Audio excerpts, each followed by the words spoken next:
कुछ चीज़ें ऐसी होती हैं जो हमें पैसों के साथ नहीं रखनी चाहिए। वो चीज़ें रखने से हमारा जो पैसा होता है पानी की तरह चला जाता है। राधे राधे, जय श्री श्याम। कैसे हो आप सब? तो भाई पैसे अपने घर में सभी रखते हैं, क्योंकि भाई जो कोई काम करता है, कोई भाई जॉब करता है, कोई खेत का काम करता है, कोई किसी की दुकान है, कोई कुछ काम करता है, कोई कुछ करता है, लेकिन महीने में या फिर किसी की कमाई डेली की होती है तो वो अपने पैसों को ज़रूर रखता है। और पैसे रखने की है ना एक जगह होती है। ऐसा नहीं होता कि हम पैसे लेके आए कहीं भी रख दे, ऐसा नहीं होता। और फिर मतलब क्या होता है, कई हमने देखे हैं भी बहुत सारी कमाई होती है लेकिन उनके घर में बस यही रोना रहता है कि इतने पैसे आते हैं लेकिन घर में बरकत नहीं है, घर में पैसा नहीं रुकता है। उनको समझ भी नहीं आता है कि भी इतने पैसे कहाँ खर्च हो जाते हैं, लेकिन पैसा नहीं रुकता है। आप पैसे को लाते हो महीने में, लेकिन 15 दिन के अंदर आपका पैसा खर्च हो जाता है। बाकी 15 दिन जो भी है वो तनख्वाह तो वही 30 को आती है, लेकिन जो 10-12 दिन होते हैं वो मुश्किल से निकालते हैं कुछ लोग, ऐसा देखा हमने। तो भी पैसा, ये जो भी शास्त्र हैं, जो पंडित हैं, जो भी धर्म ग्रंथ हैं, इनमें जो भी दिशा बताई हुई है, जो ग्रह बताते हैं, ये कोई पागल इंसान नहीं है जिन्होंने इतनी बड़ी बड़ी चीज़ें बताई हुई हैं। हर चीज़ का इन्होंने भी सही रखना, दिशा का, हर चीज़ का इन्होंने जो भी शास्त्र इनमें ज्ञान दिया हुआ है।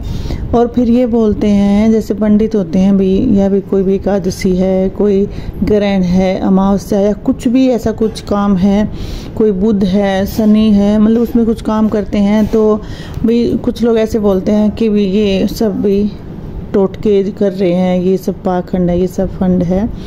और कुछ लोग इसको नहीं मानते हैं। कुछ लोग भी ऐसे भी हैं जो शनिवार को तेल का दिया लगाते हैं, तो उसको भी बोल देते हैं भी इसने कुछ टोटका किया है जो आज ये दिया लगा रहा है, लेकिन ऐसा कुछ नहीं है। शनिवार हो या सोमवार हो या मंगलवार हो या बुधवार हो, हर दिन का अलग महत्व होता है, हर दिन का अलग नियम होता है। पैसे रखने का, रसोई का, मतलब भी कोई घर में बाथरूम है या घर में कुछ भी है, सोने का कमरा है या फिर मंदिर है, इनकी हर एक की ना दिशा होती है। जब हम कोई उल्टा काम करते हैं, उल्टी जगह कोई जब चीज़ बना लेते हैं तो उससे घर में बरकत नहीं होती, उससे घर में लड़ाई भी होते हैं, उससे घर में झगड़े भी होते हैं, नुकसान होते हैं बहुत सारे उन बातों से। और आपने देखा होगा पहले के टाइम में जब लोग भी कुछ जब पैसे घर में आते थे, उनको रखने का एक स्थान होता था। हर घर में पहले एक तिजोरी होती थी। और अगर हम अपना सारा पैसा सही ढंग से, जहाँ पर पैसे रखने का स्थान सही होता है वहाँ रखते हैं, तो थोड़े जो पैसे होते हैं वे भी एक भंडार का काम करते हैं। हम पैसे थोड़े रखते हैं लेकिन पूरा महीना हम आराम से अपना खर्चा निकाल लेते हैं। कभी भी हमारे वहाँ से पैसे ख़त्म नहीं होते। ये नहीं भी आपने 50,000 रखे वही नहीं मिलेंगे, लेकिन वहाँ पर मतलब चाहे 100 रुपये बचे लेकिन आपको पैसे मिलेंगे। और जब हम उल्टी जगह पैसे रखते हैं तो हम कितने भी पैसे रख लें वो पैसा पानी की तरह चला जाता है। और भी पहले जब जॉब करते थे तो जो तनख्वाह होती थी वो हाथ में मिलती थी और उसको घर लेकर आते थे। लेकिन आजकल क्या सिस्टम है कि सब बैंक में आता है, जब खर्चा होता है तो बैंक ऐसे ही पेटीएम हो जाता है, तो पैसे घर में नहीं लेकर आते। बहुत सारे ऐसे लोग देखे हैं जो घर में पैसे नहीं लेके आते। चलो अच्छी बात है, भी बैंक में रखते हैं, इससे भी चोरी चारी का डर कम होगा। पहले भी 30 से या फिर एक को जब तनख्वाह पेंशन मिलती थी चोरी होती थी, तो अच्छी बात है भाई। ये फ़ोन, ये भाई एटीएम, ये जो पेटीएम वाली सुविधा है बैंक वाली है, चलो अच्छी बात है। लेकिन जब आपको तनख्वाह मिलती है, आप चाहे 10,000 रुपये लेके आए, लेकिन अपने घर में आप कैश उस तारीख को ज़रूर लेकर आए, क्योंकि जब माता लक्ष्मी जब आपके घर में आती है तो उसको उस टाइम पर आप लेकर भी आओ। जो आप, भगवान ने आपको जो काम दिया है, जब आप काम के आपको पैसे मिलते हैं तो आप उस टाइम उस पैसे को अपने घर में भी लेके आओ। और शास्त्रों में बताया गया है कि भी धन का मतलब शुक्र से होता है, मतलब लक्ष्मी। धन को हम लक्ष्मी मानते हैं, दिवाली को हम इसको पूजते हैं। और धन का संबंध मतलब शुक्रवार से बताया गया, शुक्र ग्रह से बताया गया है। और जब शुक्र और मंगल ग्रह मिलते हैं तो वो फायदा होता है। तो शास्त्रों में ये बताया गया है कि भी जब भी आप पैसा रखो तो उसको लाल कपड़े में बांध के रखो। शुक्र को जो आप मंगल से मतलब मंगल से मिलेगा तो उसमें आपका फ़ायदा होगा। मंगल मतलब लाल कपड़ा, तो आप लाल कपड़े में बांध के अपने पैसे को जहाँ भी आपका स्थान है वहाँ पर रखें। तो ऐसा करने से ना थोड़े पैसों में भी आपके घर में बरकत होनी शुरू हो जाएगी। और भी पहले के टाइम में तो हर घर में तिजोरी होती थी, लेकिन आज ऐसा नहीं है कि हर घर में तिजोरी हो, लेकिन बहुत लोगों के घर में है भी। तो भी ये नहीं है कि भी ज़रूरी सबके घर में वो बड़ी तिजोरी हो तो भी। लेकिन आपने देखा होगा जब हम एक अलमारी खरीदते हैं, लोहे की अलमारी खरीदते हैं, तो उस जो कपड़े रखने की होता है उसमें एक लॉकर होता है।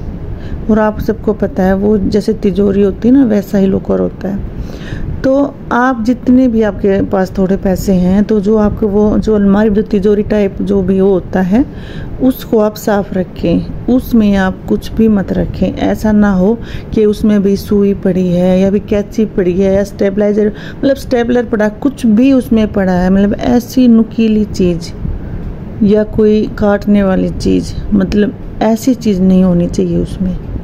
अगर उसमें आप ऐसी चीज़ रखोगे और उसी में अपने पैसे रख दिए तो आपका पैसा बिल्कुल भी नहीं रुकेगा, आपका पैसा बहुत ही जल्दी मतलब पानी की तरह बहने लगेगा। हाँ, उस पैसे को आप उसमें रखिए, उसमें कोई सुई कैंची या फिर ऐसी चीज़ नहीं होनी चाहिए। और कुछ लोग भी ऐसे होते हैं जैसे वैसे ही उसमें जो लॉकर उसमें डाल देते हैं, उसमें जैसे घड़ी भी रख देते हैं कि भी जो घड़ी कभी कभी बांधते हैं तो वो उसमें अपनी घड़ी को सेफ रख देते हैं साथ में ही पैसों के। जहाँ भी पैसे आप रखते हो अलमारी में कहीं भी, वहाँ पर आप घड़ी भी रख देते हो। लेकिन आप जहाँ भी पैसे रखो वहाँ पर घड़ी मत रखना कभी भी, क्योंकि जो घड़ी है ना वो समय का सूचक है, और जैसे घड़ी की सुइयाँ टिक टिक चलती हैं ऐसे ही हमारा पैसा चला जाएगा। पैसे को हमें बांध के रखना है, पैसे को हमें मतलब इकट्ठा करना है, पैसे को हमें बढ़ाना है, पैसे को जोड़ना है। और समय इस चीज़ की हमें अनुमति नहीं देता है, क्योंकि जो हम घड़ी रखते हैं उसकी सुइयाँ टिक टिक चलती हैं, ऐसे ही हमारा पैसा वहाँ से चला जाएगा। और जिस अलमारी में हम धन रखते हैं उस अलमारी का मुख उत्तर दिशा की तरफ होना चाहिए। मतलब हम दक्षिण दीवार की साइड उसको रखेंगे तो उत्तर की साइड उसका मुंह हो जाएगा। और उसमें जो लॉकर होता है उसमें हमें पहले लाल कपड़ा बिछाना है और उसमें हमें अपने पैसे रखने हैं। जैसे हम अपनी भी कोई ज्वेलरी है वो उसमें रख सकते हैं। हाँ, जो दिवाली पर हम जो भी तस्वीर लाते हैं लक्ष्मी की, हम उसको पूजते हैं, वो तस्वीर भी वहाँ पे रख सकते हैं। हाँ, उसमें जैसे ज़मीन जायदाद के जो भी कागज़ होते हैं वो वहाँ पर मत रखना, क्योंकि ये चीज़ भी अदला बदली होने वाली होती है। लेकिन ये कागज़ है, घड़ी है, सुई है, कैंची है, ये ऐसी चीज़ें पैसों के साथ मत रखना। उत्तर दिशा को कुबेर की दिशा बोला जाता है, क्योंकि उस दिशा में जब हम अपनी अलमारी का मुख खोलते हैं तो वहाँ पर धन की वृद्धि होती है। और जो भी इंसान बाहर काम करने जाता है, किसी की शॉप है, कोई जॉब करता है, तो आप उन सब से बोलिए कि जब वो घर में आए तो खाली हाथ ना आए। खाली हाथ आना शुभ नहीं होता, चाहे वो भाई किसी पेड़ से 2 पत्ते ही तोड़ कर लाएं, लेकिन अपने घर में ज़रूर लेकर आएं। आप चाहे आप 2 टॉफ़ी लेकर आएं, ये नहीं है कि आप भाई ज़्यादा पैसे कमाए नहीं है लेकिन आप बहुत सारा कुछ लेके आ रहे हो। लेकिन आप धीरे धीरे ये सब करके देखना, और ये देखना खाली हाथ मत आना। आप धीरे धीरे आप ये देखना कि मतलब कितना बदलाव होता है। और जब भी आप ये करके देखो और आपको 2 महीने में 2.5 महीने में जब भी आपको इन चीज़ों में बदलाव दिखे तो आप कमेंट करके ज़रूर बताना कि हाँ आपको इस चीज़ से फ़ायदा हुआ है। दक्षिण दिशा में अलमारी रखनी है, उसमें लॉकर में लाल कपड़ा बिछाना है, उसमें पैसे रखने हैं। कुछ चीज़ें जो बताई है मैंने वहाँ पे वो नहीं रखनी है, लक्ष्मी की है या फिर ज्वेलरी है वो कुछ आप वहाँ पर रख सकते हैं। और जब हम उसको देखिए उत्तर दिशा में खोलते हैं तो कुबेर की दिशा मानी जाती है, उसमें हमारे धन में वृद्धि होती है। आप ये छोटा सा काम आप करके देखना, आपके घर में बरकत होनी शुरू हो जाएगी। और आप फिर मैं तो ये नहीं बोलती कि आप पहले कमेंट करके बताओ कि अच्छी लगी या नहीं लगी, लेकिन आप बाद में ज़रूर बताना। और मेरी वीडियो आपको कैसी लगती है ये भी आप कमेंट में बता देना। राधे राधे।